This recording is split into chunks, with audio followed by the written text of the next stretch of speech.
Pag sinabing Kristiyano ka, hindi mo pwedeng maging lifestyle ang kasalanan.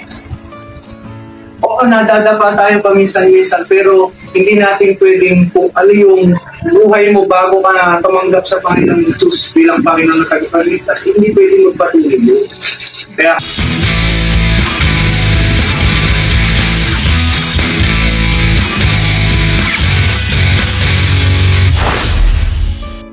ito tayo sa ikalawa. Ang Kristiyano daw po ay isang namumuhay na walang kasalanan. Pag sinabing Kristiyano ka, sabi doon sa 1 John, tingnan po natin ang sabi ng Bible, sa 1 John 3, verse 8 and verse 9, ang sabi niya po dito, ang nagpapatuloy sa pagkakasala ay kampon ng Diablo. Sapagkat sa simula pa ay gumagawa na ng kasalanan ang Diablo.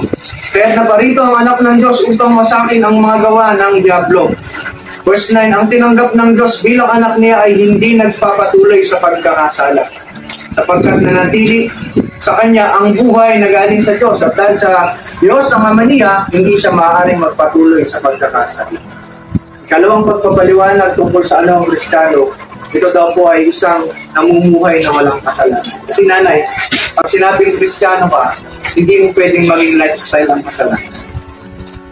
Oo, nadadapa tayo paminsan-minsan, pero hindi natin pwedeng kung ano yung buhay mo bago ka na tumanggap sa Panginoong Jesus bilang Panginoon na tagapagligtas, hindi pwedeng magpatuloy yun.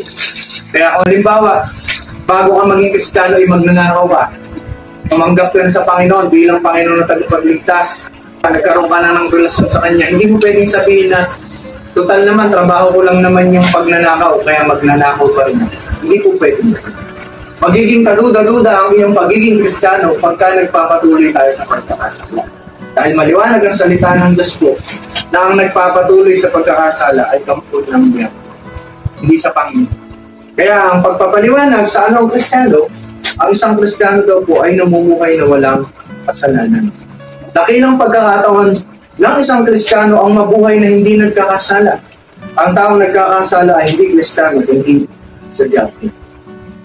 Yung ikalawa, pero hindi ko sinabi na hindi na tayo matatalista dahil hindi ko sinabi ni gano'n. Walang perfecto sa mundo. Pero ang iniibig lang sabihin nito, yung pagpapatuloy sa pagkakasala. Hindi ka pwedeng, kung ano yung dating ginagawa mong kalayawan bago ka maging Kristiyano, hindi ka pwedeng pagpatuloy yun. Ngayong ikaw ay Kristiyano. Hindi po pwedeng ganun.